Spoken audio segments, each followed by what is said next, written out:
कहानी है 2007 अगस्त की। मेरे इलाहाबाद और लखनऊ टूर पे अकेला गया था वहाँ पर। दिलचस्पी मुझे जागी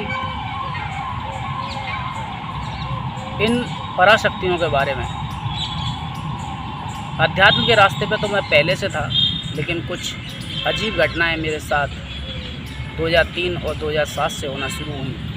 उसके बाद से मैं अपने अनुभव और अपनी कहानियाँ मेरे साथ में घटित हुई और कुछ मेरे मित्रों के साथ घटित हुई। उन चीज़ों को मैं धीरे धीरे आपके सामने लाता रहूँगा। मैं अभी भी कब्रिस्तान में बैठा हूँ।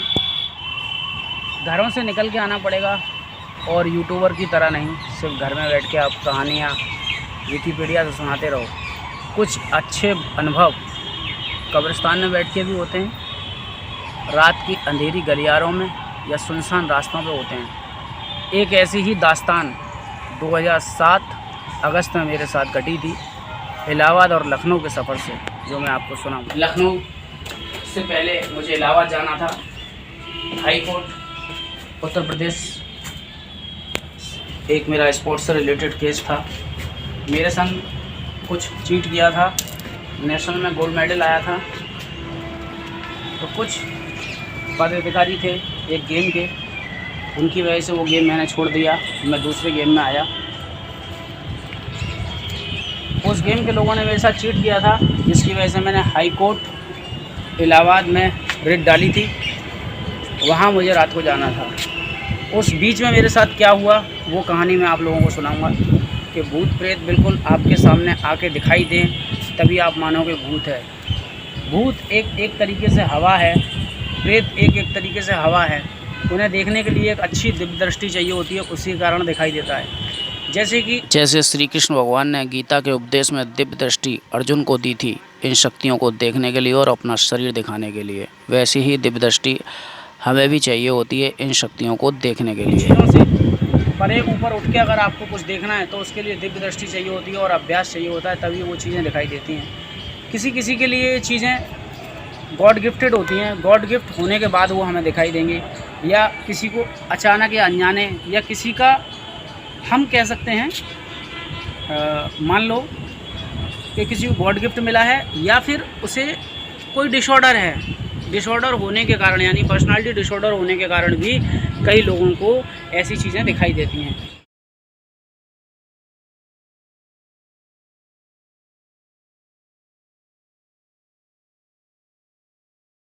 साथ अनुभव हुए आपके लिए ना हो।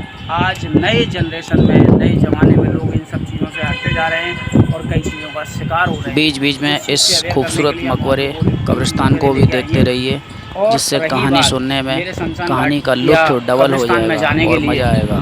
तो मैं भी कुछ इंतज़ाम करके आता हूँ, या अपने गुरु का या हनुमान जी मेरे इष्ट हैं, उनका जाप करके या उनका नाम करके, उनका स्मरण करके मैं इन चीज़ों पर अपना मजबूत अपना ऑरा करके तब मैं आता हूँ। इसके बारे में भी आपको बताऊँगा, ऑरा भी क्लीन किया जाता है। अब मेन कहानी पर हम आते हैं। कहानी सुनाएंगे हम आपको छाए में बैठ के।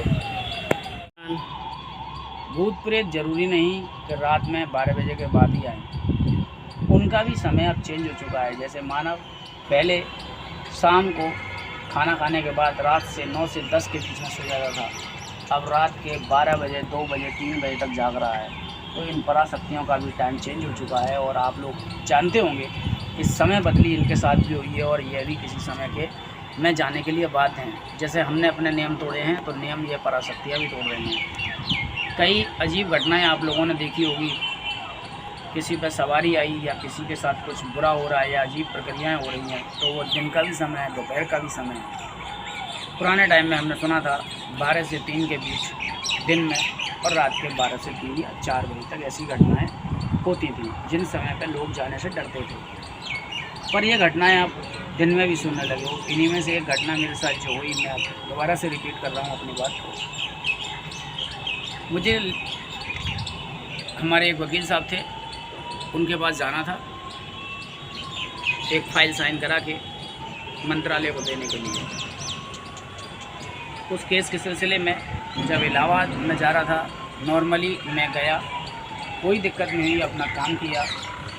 इलाहाबाद से अपनी फ़ाइल लेने के बाद फिर मुझे लखनऊ जाना था।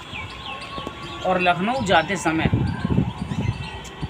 नॉर्मली पहले लोग रिजर्वेशन नहीं कराते थे या समय नहीं मिलता था, तो मैंने भी उस समय रिजर्वेशन नहीं कराया था, तो पैसेंजर जनरल बोगी में बैठा था। ऊपर की बर्थ घेर के अपना बैग और एक टॉवल बिछा के लेटा हुआ था। तो वहाँ से कुछ दो फौजी चढ़ते हैं, कहानी पूरी सुनाऊंगा, आपको मज़ा आएगा। तो फौजी चढ़े, उन्होंने मुझसे कहा कि हमें बेटा बैठने दोगे। तो फौजी का सम्मान तो दिल से करते हैं। फौजी लोगों को मैंने जगह दी, मैं साइड में बैठा और दोनों फौजी बैठे, तो अपना रास्ते में एंजॉय करते हुए जा रहे थे, खाते पीते। उन्होंने कहा बेटा खिलाड़ी हो आप, खिलाड़ी का भी सभी सम्मान करते हैं। तो उन्होंने कहा आप सो जाओ, आपको लखनऊ तक जाना है इलाहाबाद से, और तब तक सो जाओ, आराम कर लो। तो मैं लेट गया। अब वो फौजी कहाँ उतर गए मुझे पता नहीं, और मैं सोता रहा। ट्रेन निकल गई 70 किलोमीटर आगे। किसी व्यक्ति ने मुझे जगाया, भैया कहाँ तक जाओगे? मैंने कहा लखनऊ। तो वो बोलते हैं कि लखनऊ निकल गया 70 किलोमीटर पीछे, आप तो बहुत आगे आ गए। मैं लॉन्ग बूट पहनता था उस समय, कभी बाहर जाता था तो लॉन्ग बूट उठाए, अपना बैग उठाया और नंगे पैर नीचे स्टेशन से कूद गया। ये नहीं देखा कि स्टेशन कौन सा है, बस इतना समझ में आया कि लखनऊ 70 किलोमीटर निकल गया। कि अगले दिन मुझे फ़ाइल साइन करानी थी। मुझे ये लगा कि कितना टाइम हो रहा है, मुझे टाइम के बारे में भी पता नहीं था। जब स्टेशन पे मैं उतरा तो स्टेशन पे मैं क्या देखता हूँ, ना वहाँ चिड़िया थी, ना कोई परिंदा, ना ही कोई कुत्ता या बिल्ली। बिल्कुल सुनसान स्टेशन, और उस स्टेशन पर दूर दूर तक कोई नहीं दिखाई दे रहा था। कभी मुझे डर तो इतनी जल्दी नहीं लगता था, लेकिन वो माहौल देख के मैं एकदम थोड़ा सहम गया। रात के शायद लगभग 1 बजे के बाद का समय था। तो एक डर तो ये लगा कि यहाँ कुछ गलत ना हो जाए मेरे साथ, और दूसरा डर ये लगा कि टिकट मेरे पे इलाहाबाद से लखनऊ तक की है, और अब इस समय मैं बिना टिकट हूँ, क्योंकि मुझे कल पहुँचना था लखनऊ मंत्रालय में, खेल मंत्रालय में। और उसके बाद पता लगा मुझे कि मेरे पर टिकट नहीं है। उठा के टीटी या स्टेशन मास्टर मुझे मेरा समय ख़राब ना कर ले। ईरान और सुनसान जगह पर कहानी शूट करने का मज़ा डबल हो गया। एकदम शांत और हरियाली भरा वातावरण है, पर कई सीन्स काटने पड़े। यहाँ की कुछ शक्तियाँ वो नहीं चाहती थी उस जगह के सीन्स डाले जाएं। वह फिर कभी आगे अपने अनुभव में बताऊँगा। यहाँ यह सब एडिट करते समय वॉइस ओवर में बता रहा हूँ, आगे फिर कभी बताऊँ। 1 घंटे बाद आनी थी, तो उस स्टेशन पे मात्र 2 लोग बैठे थे। अब देखो हुआ क्या मेरे साथ, 2 लोग बैठे हुए थे। उन लोगों के पास डरते हुए मैं जाके बैठा, और मैंने उनसे पूछा भैया कहाँ जा रहे हो? तो उन्होंने कहा हम लखनऊ से आगे जा रहे हैं। तो मुझे बड़ा सुकून मिला कि एक सवारी साथ की तो मिल गई। स्टेशन पूरा खाली था, 2 लोग बैठे थे बिल्कुल कोने में।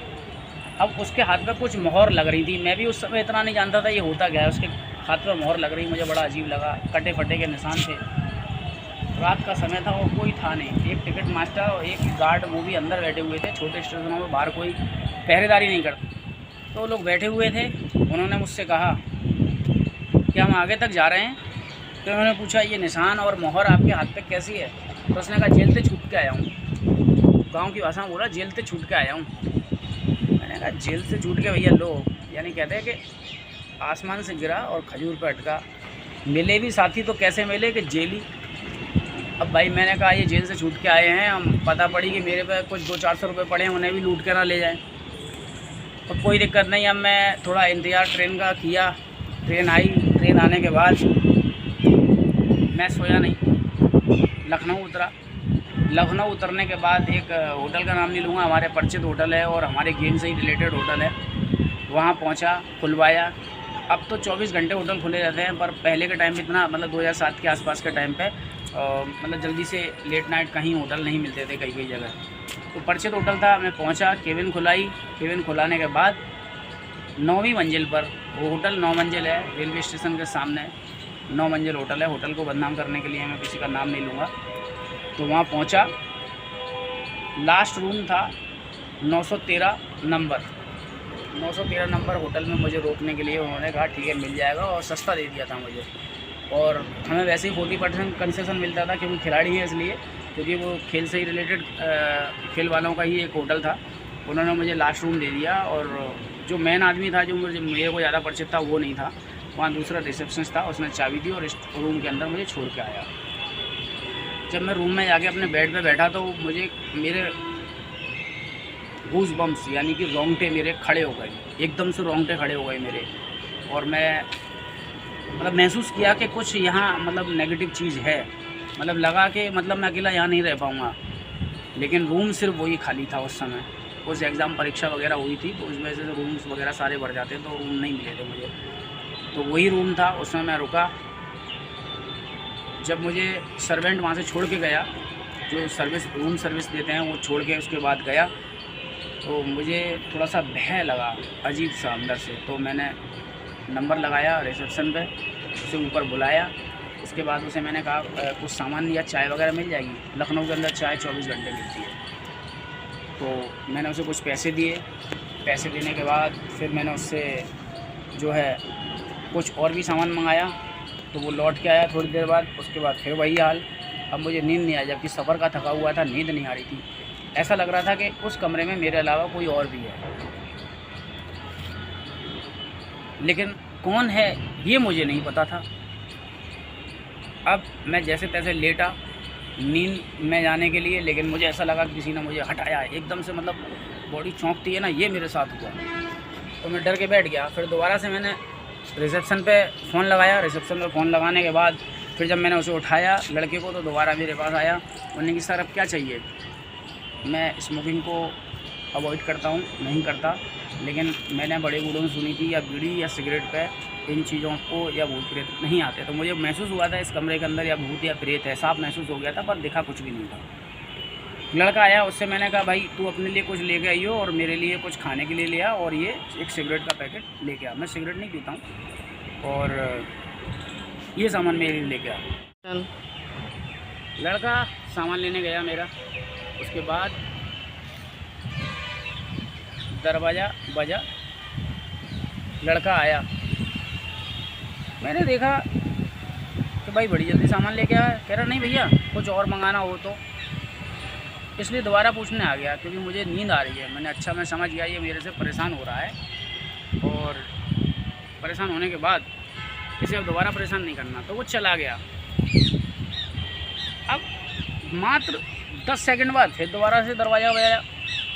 दरवाज़ा अब कैसे, अब क्या पूछने आ गया। दरवाज़ा खोला था, वहाँ कुछ नहीं,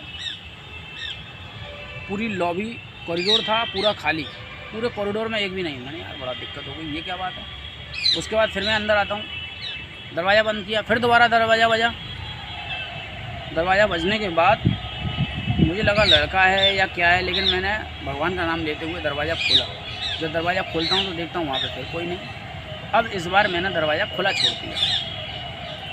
दरवाज़ा चर्र की आवाज़ से अपने आप बंद होने लगा। अरे यार बड़ी दिक्कत। उसमें कहते हैं डोर स्टॉपर नहीं था, तो वो बंद हो रहा था दरवाज़ा। अब मैंने क्या किया, अपने बैग से निकाली चप्पल निकालने के बाद दरवाजे में फंसा के उस दरवाजे को वहाँ पर रोक दिया, डोर स्टॉपर बना दिया। नहीं, दरवाज़ा बंद नहीं होगा, आएगा तो लड़का आएगा, भय का माहौल नहीं बनेगा। कुछ चीज़ों को हम अपने तरीके से भी चेंज कर सकते हैं, लेकिन अब इस बार क्या होता है, बाथरूम का नल अपने आप चलने लगा। मतलब पूरी स्पीड से नहीं, मतलब थोड़ी इसमें पानी की धार थी। मुझे महसूस हुआ शायद इसमें पहले कोई गया होगा या वो बजा होगा।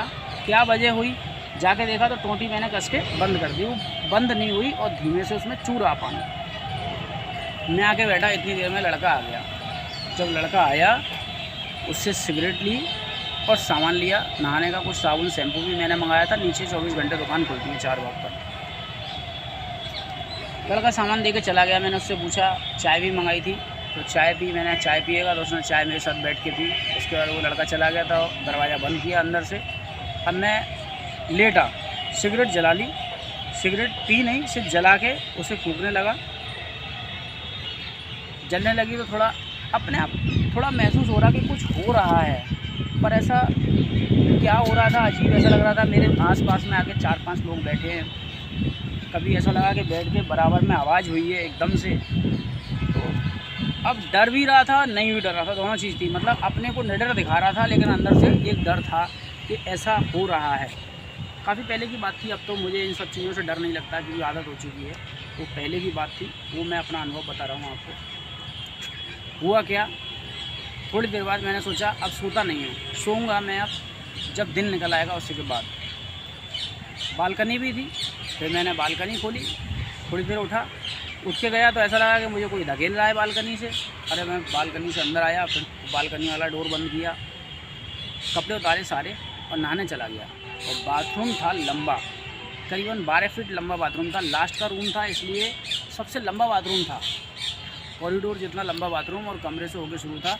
तो लास्ट के बाथरूम ऐसे ही कुछ होटलों में होते हैं, तो सबसे लंबा बाथरूम था, 12-14 फुट लंबा। अब नहाता रहा काफ़ी देर। नहाने के बाद जो खाने की चीज़ें मंगाई थी वो खाने लगा, तो मुझे महसूस हो रहा था कि फिर कोई आके मेरे पास बैठ गया है और मैं फिर भौचक्का रह गया। फिर मैंने सिगरेट जलाई। ये चीज़ मेरे साथ हुई। कभी मुझे लग रहा है मुझे कोई टच कर रहा है, कभी मुझे कोई छू रहा है। बजरंगबली का नाम लूँ, हनुमान चालीसा स्टार्ट कर दी, नॉर्मल रहा। फिर हनुमान चालीसा बंद हुए, तब तक भी मैंने सिद्ध नहीं की थी। एक कहानी जो मैंने पूर्व में सुनाई है उसका अगला पार्ट आने वाला है। तो मुझे ऐसा महसूस हुआ हनुमान चालीसा बंद होने के बाद फिर मुझे कुछ छेड़ रहे हैं। अब मैं भगवान जी का नाम लेके सो गया। वहाँ जब मैं सोता हूँ तो मुझे पकड़ के किसी ने हिला दिया, मैं एकदम चौंक के उठ गया। ऐसे करते करते धीरे धीरे 7 बज गए। मतलब मुझे किसी ने सोने नहीं दिया, ना तो मुझे कोई नुकसान करा पाए। ज़रूरी नहीं है कि बुरी चीज़ें आपका नुकसान भी करें।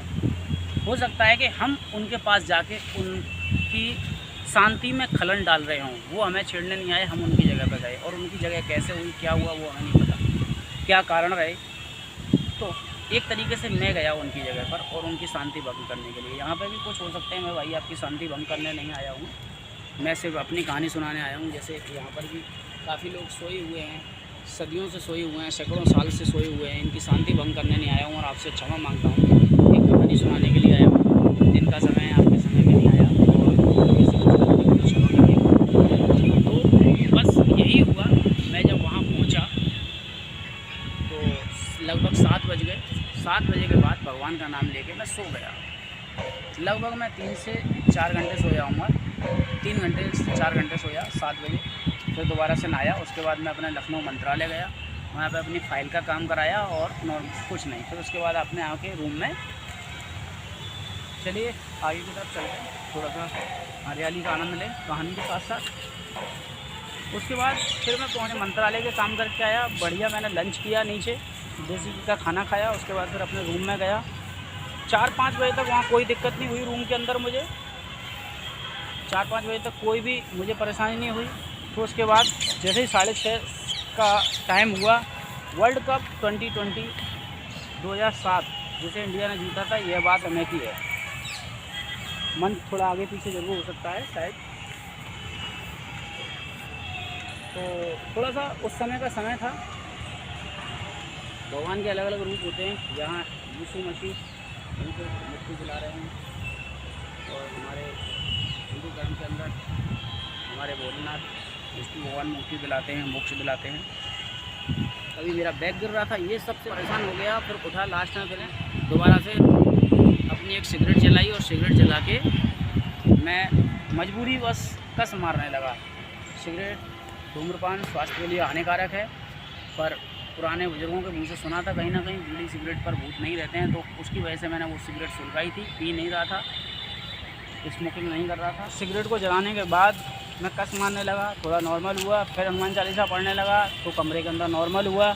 हनुमान जी की बहुत शक्ति है, लेकिन उसे भी सिद्ध करना पड़ता है, उस शक्ति को भी सिद्ध करना पड़ता है।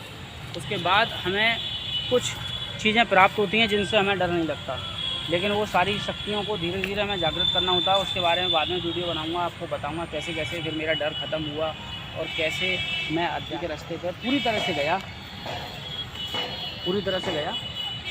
तो फिर उसके बाद फिर मैंने वो चीज़ें वहाँ पर बंद कर दी।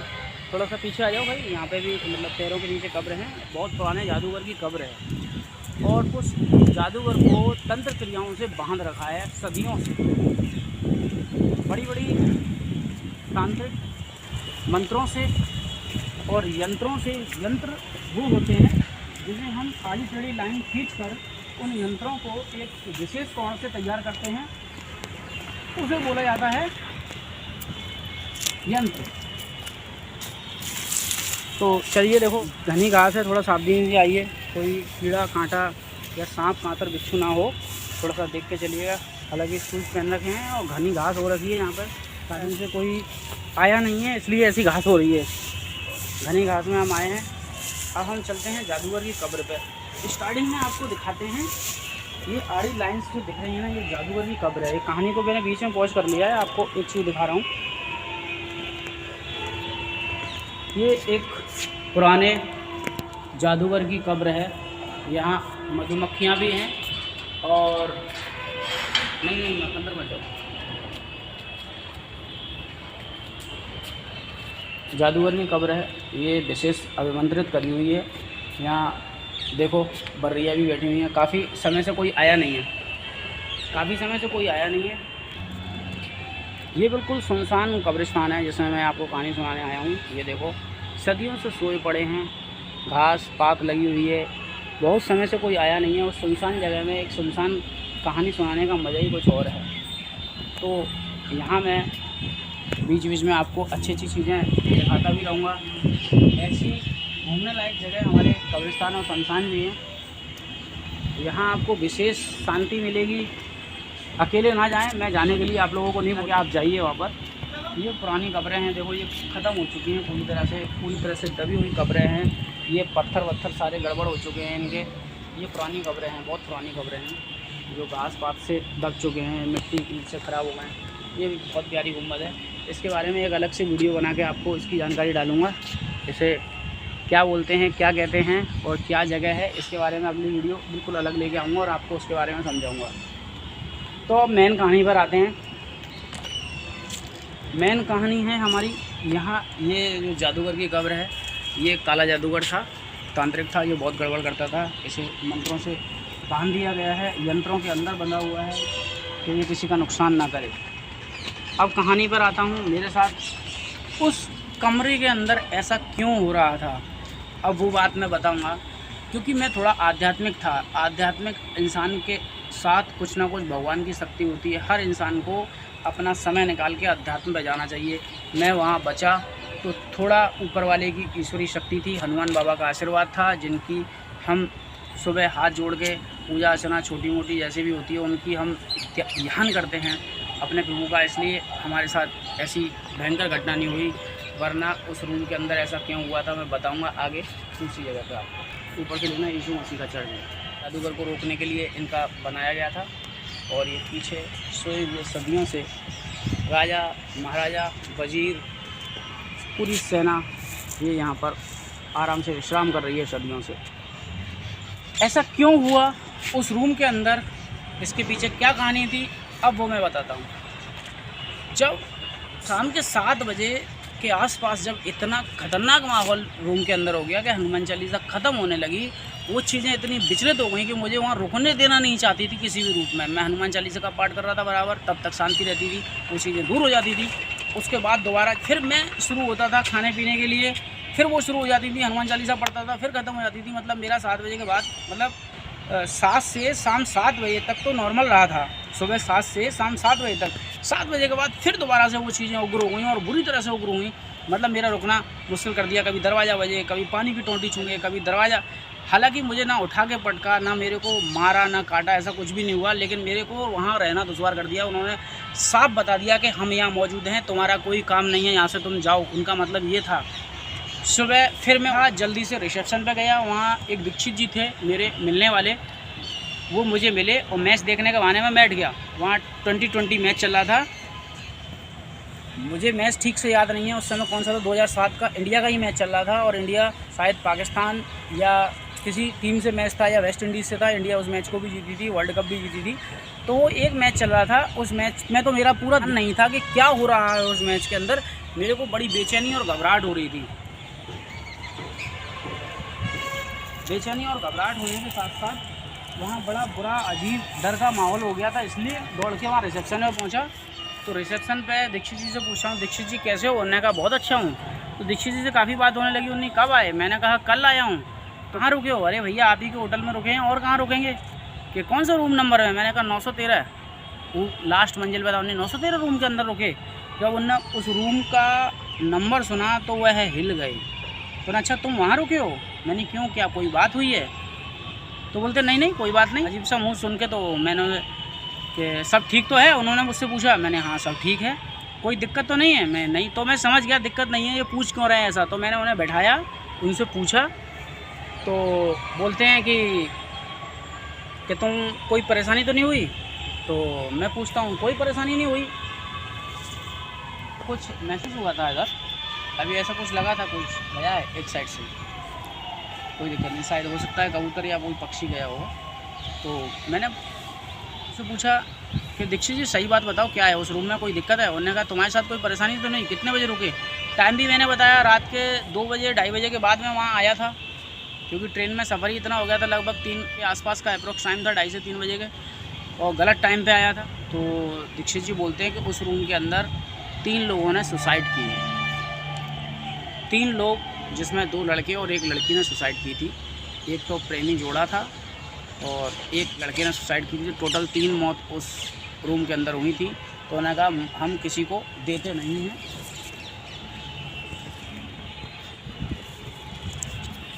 हम किसी को भी रूम देते नहीं हैं वो वाला। अब मजबूरी में कोई खाली वो नहीं होगा इसलिए दे दिया होगा। 1 लोगों को तो हम वो रूम देते ही नहीं हैं कभी। 3 से 4 लोग रुकते हैं, बड़ा रूम था, पूरा 4 बेडरूम था, 4 बेडरूम था वो, 4 बेडरूम, यानी कि 3 से 4 लोग 5 लोग आराम से उस रूम के अंदर रखते हैं, उन लोगों को दिया जाता था। या मजबूरी में सिंगल पर्सन को कभी भी वो रूम नहीं दिया गया। जब पता लगा कि वो है आत्माएं वहाँ थीं, मैंने उनकी शांति के लिए प्रार्थना की भगवान से कि जितनी भी भटकती धरती पर आत्माएं उन्हें शांत करें। यहाँ पर भी कोई परेशान अगर आत्मा है तो भगवान उनको उद्धार करे, उन्हें जन्म दे या मुक्ति दे। तो मेरा इसके बारे में भी एक अगली वीडियो लेके आने जा रहा हूँ, क्योंकि कोई ढोंगी और सन्यासी लोग जो ठगते हैं लोगों को भूत प्रेत के नाम पे, ऐसा भी कुछ नहीं है। अगर इनसे अच्छे से बात करी जाए, तमीज़ से बात की जाए, तो यह बात मानते हैं, क्योंकि ये भी एक समय में जिंदा इंसान थे। जब हम जिंदा इंसान को समझाते हैं तो वो भी समझते हैं, और इनकी शक्तियाँ तो काफ़ी जागृत होती हैं, लेकिन इच्छाएँ इनकी बढ़ जाती हैं। इसकी जानकारी के लिए बाद में वीडियो बनाऊँगा, ऐसा क्यों होता है और क्यों करते हैं, वो भी जानकारी आपके साथ शेयर करूँगा।